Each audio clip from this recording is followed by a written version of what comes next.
Shonen Jump has a new hit series on its hands. This manga hit the ground running, and its first volume has already done better than any series since My Hero Academia. Demon Slayer? Outsold. Jujutsu Kaisen? Outsold. Chainsaw Man? All of these first volumes were outsold by a manga you might not expect, Ruri Dragon. Illustrated by Masaoki Shindo, we follow Ruri, a girl who finds out she's half dragon.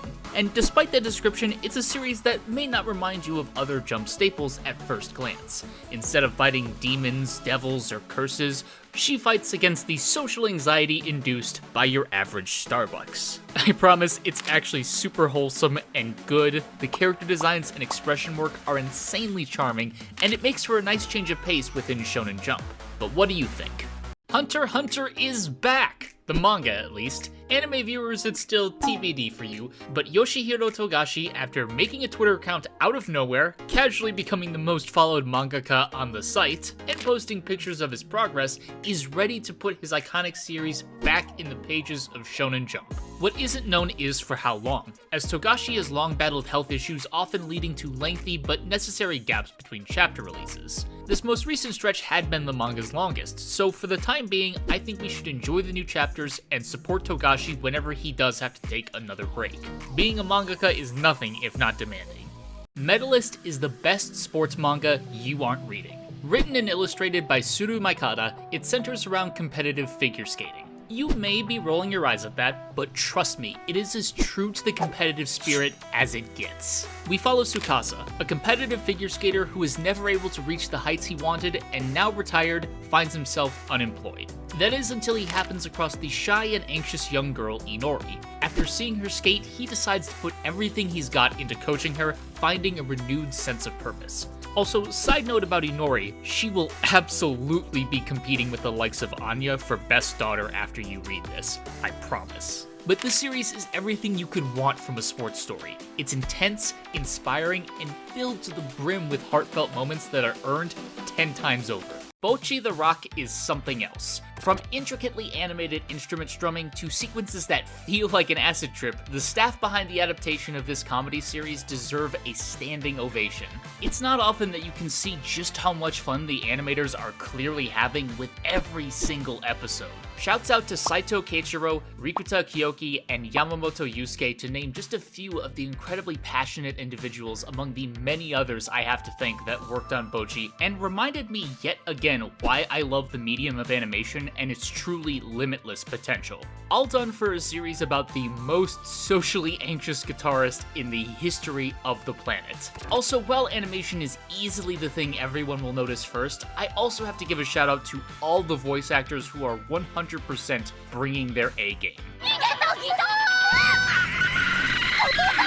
Seriously, check out this series if you haven't already. What is the best action series in Shonen Jump right now? Perhaps a bit of a controversial topic, as I'm sure everyone has their favorite they'll jump to defend, but for my money, Sakamoto Days wears that crown. That isn't to say its fights have the biggest stakes, or the characters wield the coolest powers, but I think mangaka Yuto Suzuki has proven just how far good paneling and composition can take the action in a series. For those unfamiliar, paneling is how a mangaka chooses to lay things out on the page, i.e. how much real estate each panel is going to take up. And composition is then what fills those panels. Sounds fairly simple, but these things can have a large impact on the readability of a series. Action is a great way to see this in, well, action, as you want the reader to be able to quickly and clearly understand what's happening. And Sakamoto Days excels at this type of communication. Just look at how easy it is for your eyes to follow the momentum of action through a page. Flashy can be fun, but I love when the basics of the medium are this well done. Dude, this manga is so effing good. It's so obviously like a 2000s manga in terms of like its style and the kind of characters it's focusing on. I just felt like this was like slam dunk characters if they were dropped into that the Sports Climbing Girls anime from a few seasons ago. Like, you know what I'm saying? Like, you know, there was one panel specifically that I was just like, because you had brought that up beforehand talking about Sports Climbing Girls, and I was like, what is he smoking? And then I saw the panel where you know what I'm talking about. Yes, he like ping pongs up the wall with like a little like, you know, like sight path, like that's what I'm gonna do. Like that was like I've only seen like 2 episodes of Sports Climbing Girls, but I remember that Dude, I was laughing so hard when that showed up for the first time. I was like, did Sports Climbing Girls copy this from this? Like, it just seemed so unbelievable. Is this series the future of Shonen Jump? Koi no Yobi no Sasaki-san has won the 16th Golden Future Cup, and its author Shirokuma Shirasaki has earned a future serialization spot in the magazine. But let's rewind for a second. What even is the Golden Future Cup? Established in 2004, the GFC is a way for new talent to earn a chance to debut in the biggest manga magazine in the world. How it works is the editorial department decides on the mangaka who will participate. Those authors then write one-shots that debut in issues of Jump back-to-back, as readers cast their vote and a winner is ultimately decided. That said, the GFC winner has never been very successful on their first go-round, with recent winners such as Phantom Seer and Red Hood lasting well short of a year. But that doesn't mean winners have never found success. While both Yuki Tabata and Hitsuji Gondaira's first series flopped, both eventually would come to have mainstays in Shonen Jump with Black Clover and Mission Yozakura Family respectively. But what do you think? I sent this to you, but like, there's obviously some gratuitous shots of climbing muscles in general. Oh, it's great. Like with Miyamoto, like f***ing hanging off the basketball hoop, but just like yes, back muscle. I was like, oh, we grappler Bocchi now.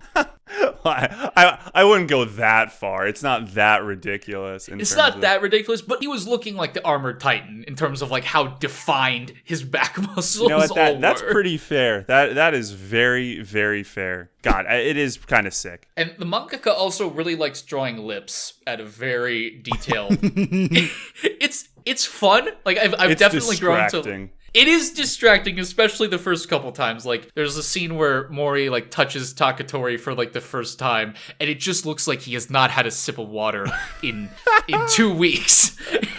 The man was desperate. He was thirsty to climb.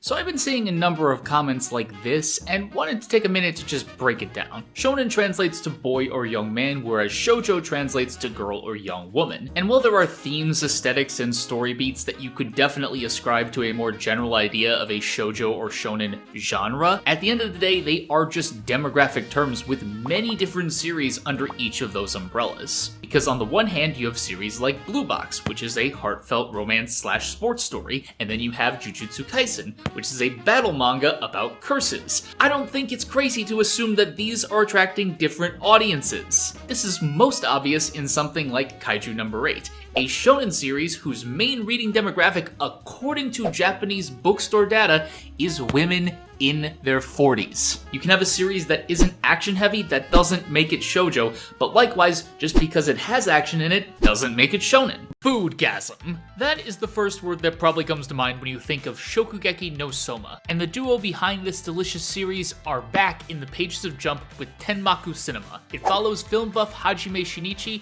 who finds himself haunted by the ghost of a famous screenwriter from 30 years ago. And while our young cinephile has no aspirations of working in film himself, Takehiko Tenmaku seems determined to pull him along, literally in some cases, in order to make his dreams a reality. Chapter 1 basically had none of the fan service one would come to expect from this team considering their resume, but time will tell. I personally hope we get into the weeds with the ins and outs of amateur independent filmmaking, but really the start leaves the door open for a whole lot that could potentially happen.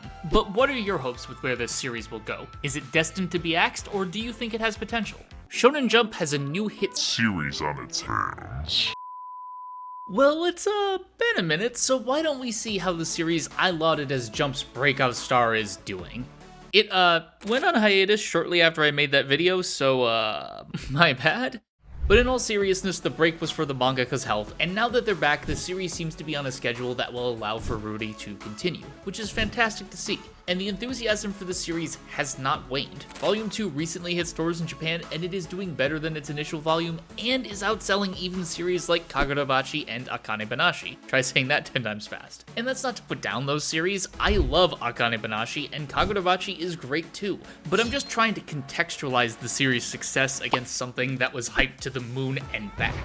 And it's still doing well, make no mistake, but Socially Awkward Dragon Girl go brrrr.